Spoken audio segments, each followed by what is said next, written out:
যদি এটা এমন কোনো জায়গায় যায় যেখানে আইন লঙ্ঘন হচ্ছে, সেখানে সরকার ব্যবস্থা নেবে। আমরা গণতান্ত্রিক সরকার, গণপ্রজাতন্ত্রী বাংলাদেশ সরকারের দায়িত্বে এখন আমরা মাননীয় প্রধানমন্ত্রীর অধীনে আমরা সকলে মিলে আছি এবং একটা সঠিক নির্বাচনের মাধ্যমে 2 দশক পর বাংলাদেশের সরকার ব্যবস্থা ফিরে এসেছে।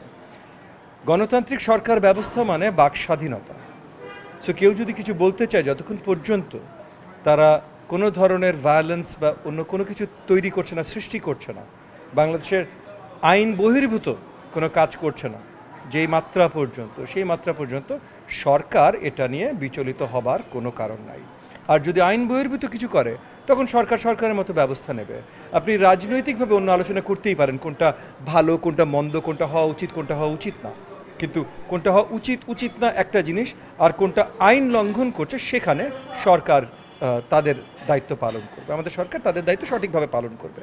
আপনি যে কথাগুলো বলছেন, আমি কিছু কথা শুনেছি সোশ্যাল মিডিয়াতে, হয়তো কিছু ব্যক্তিবর্গ এমন কিছু বলেছেন যেগুলো আসলে নিন্দনীয়। তো নিন্দনীয় কথা বলারও তার গণতান্ত্রিক অধিকার আছে, আপাতত বলতে থাকুক। যদি এটা এমন কোনো জায়গায় যায় যেখানে আইন লঙ্ঘন হচ্ছে, সেখানে সরকার ব্যবস্থা নেবে। এর বাইরে আর খুব বেশি আলোচনার কিছু নেই। তাদের নামে মামলা হয়েছে শাওনুরের নামে, কিন্তু যেটা বলা হচ্ছে যে তারা অদৃশ্য শক্তির কারণে নাকি তারা ধরাছোঁয়ার বাইরে, এবং আজকে প্রধানমন্ত্রীর কাছেও দাবি তুলেছে জুলাই যোদ্ধারা। শোনেন, জুলাই যোদ্ধা বলতে আপনি কি বোঝান জানি না। জুলাই আন্দোলন, গণঅভ্যুত্থানের সময় রাজপথে আমরা সকলে ছিলাম, এবং আমরা রাজপথে ছিলাম নট বিকজ আমরা স্পেশাল সিটিজেন। আমরা রাজপথে ছিলাম কারণ আমরা দেশে গণতন্ত্র আবার বিস্তার চাই, সেই কারণে রাজপথে ছিলাম। আমরা যে কোনো ধরনের ফ্যাসিজম বা অথরিটারিয়ানিজম থেকে দেশকে মুক্ত করবার জন্য ছিলাম।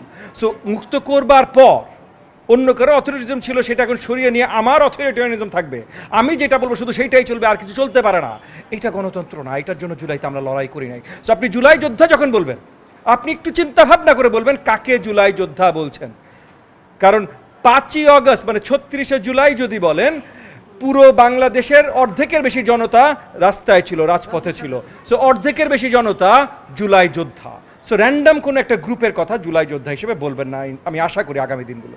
জি, অসংখ্য ধন্যবাদ।